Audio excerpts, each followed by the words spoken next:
नमस्कार दोस्तों, मैं संगीता स्वागत करती हूँ आप सभी का मेरे चैनल साहित्य निधि में।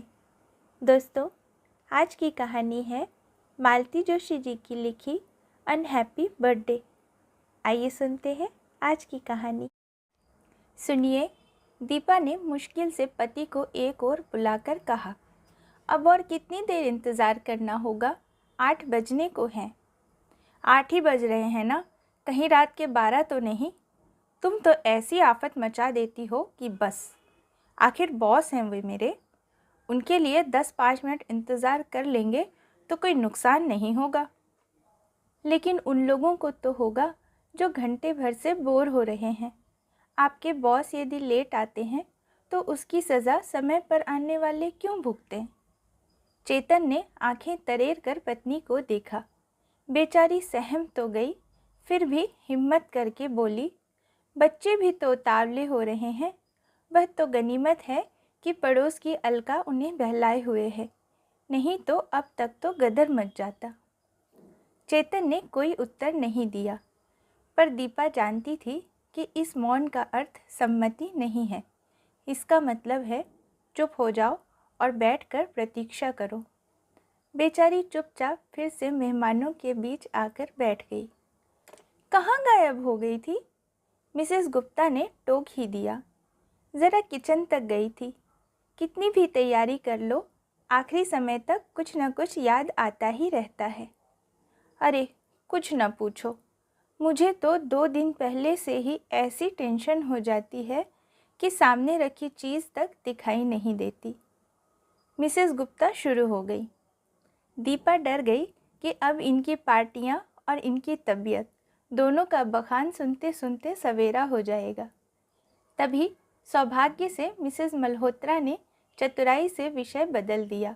बोली, दीपा, इस यूनिफॉर्म में जिमी बड़ा स्मार्ट लग रहा है। लगता है बड़ा होकर आईपीएस बनेगा। अरे उसकी भली कही, उसे तो हर साल एक न एक सनक सवार होती है। पिछले साल उसने नेवी की ड्रेस खरीदी थी और उससे पहले साल पता है हजरत पर बैंड मास्टर बनने का भूत सवार था। जाने कहाँ कहाँ से डिज़ाइन इकट्ठे करके मैंने वह रंग बिरंगी चमकीली पोशाक सिलवाई थी। पूरे 500 का चूना लग गया था। एक दिन पहनी और बस उठाकर माली बाबा के पोते को दे दी। जिमी की उम्र का ही है ना वह। इतनी महंगी पोशाक नौकरों में बांट दी। मिसेस अवस्थी की आंखें जैसे निकल पड़ने को हो गईं। तो और क्या करती भाभी जी, वैसे कपड़े पहनाकर बच्चे को कहीं ले जाती। तुम्हारे माली बाबा के तो मज़े हैं। लगता है उनके बच्चों का वार्डरोब तो जिमी के कपड़ों से भर जाता होगा। पहनने वाले भी तो 3-3 हैं, कोई कहाँ तक बनवाएगा। मैं तो इसीलिए जिमी के सारे कपड़े उन्हें दे डालती हूँ। घर में अंबार लगने से अच्छा है कोई उन्हें पहने। हमारे लिए लाख पुराने हों, उनके लिए तो वे नए ही होते हैं। इस विषय पर एक अच्छी खासी बहस की गुंजाइश थी, पर उसी समय अलका दौड़ी हुई आई। भाभी जी, केक कटवाइए ना प्लीज़। मेरे स्टॉक में जितने गेम्स थे सब हम लोग खेल चुके हैं, अब मैं और नहीं झेल सकती। ठीक ही तो कह रही है, सभी ने एक स्वर में कहा। बेचारी घंटे भर से हलाकान हो रही है।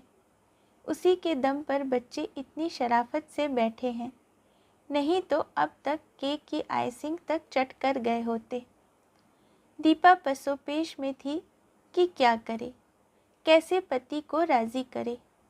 तभी सक्सेना साहब बोल पड़े, अरे भाई शर्मा, बच्चों के सब्र का अब और कितना इम्तिहान लोगे? केक वेक कटवाओ यार। दीपा खुश हो गई, अब चेतन मना नहीं कर पाएंगे। और वही हुआ। बेमन से ही सही, चेतन को उठना ही पड़ा।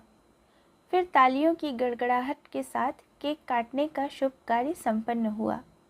सबने जिमी को बधाई दी। हैप्पी बर्थडे टू यू गाया गया।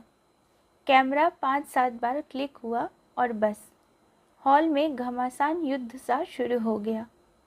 हेलीकॉप्टर की आकृति वाला ₹250 का शानदार केक देखते देखते धराशायी हो गया। सलीके से सजे डोंगे, करीने से लगी प्लेटें, कलात्मक ढंग से काटा सलाद, सब पल भर में अस्त व्यस्त हो गया। झकाझक धुली सफ़ेद चादरों पर इमली की चटनी ने चित्रकारी कर दी। खाने के बाद गुब्बारे नोच कर बच्चों ने कमरे की रही सही सज्जा को भी तहस नहस कर दिया।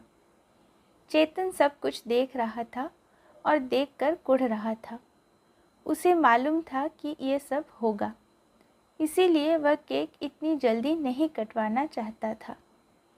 पर यहाँ तो एक से एक मरभुक्के जमा हो गए थे। तभी बाहर दरवाजे की घंटी बजी।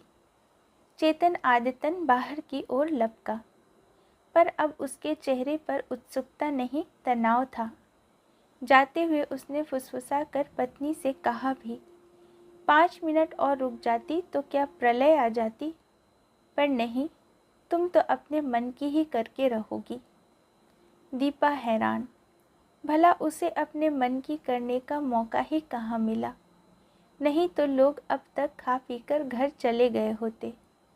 पर यह समय बहस का नहीं था। बाहर दरवाजे पर सम्मानित अतिथि खड़ा था। अपनी कीमती साड़ी का आंचल शालीनता से लपेटकर दीपा बरामदे में आई। उसने तो सोचा था कि पतिदेव विनम्र मुस्कान बिखेरते हुए स्वागत में दोहरे हो रहे होंगे, पर वे तो माथे पर 100 बल लिए हुए किसी से कुछ कह रहे थे। आगे बढ़कर देखा, माली बाबा के 3 पोते थे। जिमी के कपड़ों में ही सज धज कर आए थे। बबलू ने तो वहीं बैंड मास्टर वाली पोशाक पहनी हुई थी, जो खासम खास मौके पर पहनता था। उसके हाथ में प्यारा सा गुलदस्ता था। इससे पहले कि दीपा कुछ कह पाती, चेतन ने कड़क आवाज़ दी, जिमी, यहाँ आओ। जिम्मी सहमा सा बाहर आया। तुमने इन लोगों को बुलाया था? पिता का सामना करने का हौसला उसमें न था। उसने माँ से रुआंसी आवाज़ में कहा, मम्मी, आप ही ने तो कहा था कि अपने सब दोस्तों को बुला लेना। चेतन ने माँ बेटे को खा जाने वाली नज़रों से देखा और पैर पटकते भीतर चले गए। क्षण भर को सभी सन्न रह गए। फिर दीपा ने अपने आप को संभाला। गुलदस्ता हाथ में लेकर बोली, हाय, कितना प्यारा गुलदस्ता है। तुमने तो खुद बनाया है। वाह जिमी बेटे, बबलू को थैंक यू बोलो और ये बुके सेंटर टेबल पर सजा दो। राजू, बबलू, बंटी, तुम लोग थोड़ी देर बाद आना। अभी तो साहब जी के दोस्त बैठे हैं ना, जिमी खुद तुम्हें बुलाने आएगा। बेचारे बच्चे अपना सा मुँह लेकर लौट गए। कितनी उमंग से आए थे। उनकी दादी ने उन्हें कितने जतन से संवार कर भेजा था। दीपा का मन कैसा हो आया। उसे चेतन पर नहीं, अपने आप पर गुस्सा आने लगा। ये घर उसका भी तो है, फिर वह इतना डरती क्यों है? वह तो बच्चों में भेदभाव नहीं बरतती, फिर उन्हें वापस क्यों भेज दिया? कहीं ऐसा तो नहीं कि उसके अपने मन में भी एक चोर बैठा है? अब यहीं खड़ी रहोगी या भीतर भी चलोगी? चेतन ने आकर घुड़क न दिया होता तो शायद वह सारी शाम वहीं दरवाजे पर खड़ी रह जाती। बॉस आए तो, पर 9 बजे के बाद। और एक तरह से ये अच्छा ही हुआ। कमरे की शक्ल सुधारने की थोड़ी मोहलत मिल गई। शायद सबके बीच में उनकी ओर ठीक से ध्यान भी नहीं दे पाते। अब तो जो इक्का दुक्का मेहमान बचे थे, वे भी उन्हें देखकर खिसक लिए। चेतन ने राहत की सांस ली। उनके चेहरे का तनाव भी अब काफ़ी कम हो गया था। बॉस ने आते ही ढेर सी क्षमा याचना की। दुनिया भर के कारण गिना दिए, जिनमें एक भी ठोस नहीं था। शायद वे भी भीड़ का हिस्सा नहीं बनना चाहते थे। बत्रा साहब पहली बार घर पधारे थे। उनकी पत्नी से दीपा की पहली मुलाकात थी, पर थोड़ी सी औपचारिकताओं के बाद ही दोनों खुलकर बातें करने लगी। वैसे भी महिलाओं के सुख दुख सब जगह एक से होते हैं। वही महंगाई का रोना, नौकरों की परेशानी, बच्चों की पढ़ाई और बुज़ुर्गों की बीमारी। बातों का सिलसिला अच्छा खासा चल निकला था कि चेतन ने आवाज़ दी, दीपा, अब बातें ही करती रहोगी या मेहमानों की खातिर भी करोगी? दीपा हड़बड़ा कर उठ खड़ी हुई तो साहब बोले, and where is the birthday boy? पहले उसे तो विश कर लें। Yes sir, he must have your blessings. Jimmy, Jimmy darling. Deepa, Jimmy कहाँ है? अब दीपा को होश आया कि उसने पता नहीं कब से जिमी को नहीं देखा है। बहादुर को प्लेटें लगाने के लिए कहकर वह भीतर की ओर भागी, कहीं सो न गया हो, नहीं तो उसे जगाना टेढ़ी खीर है। कमरे में आकर देखा, जिमी कपड़े पहने पहने ही बिस्तर पर पसर गया है, पर गनीमत थी कि जाग रहा था। बेचारा दिन भर की आपाधापी से थक गया होगा, और कोई होता तो वह उसे उठाती भी नहीं, पर बाहर चेतन के साहब आए हुए थे। जिमी, बेटे उठो तो, देखो बाहर बत्रा अंकल आए हैं।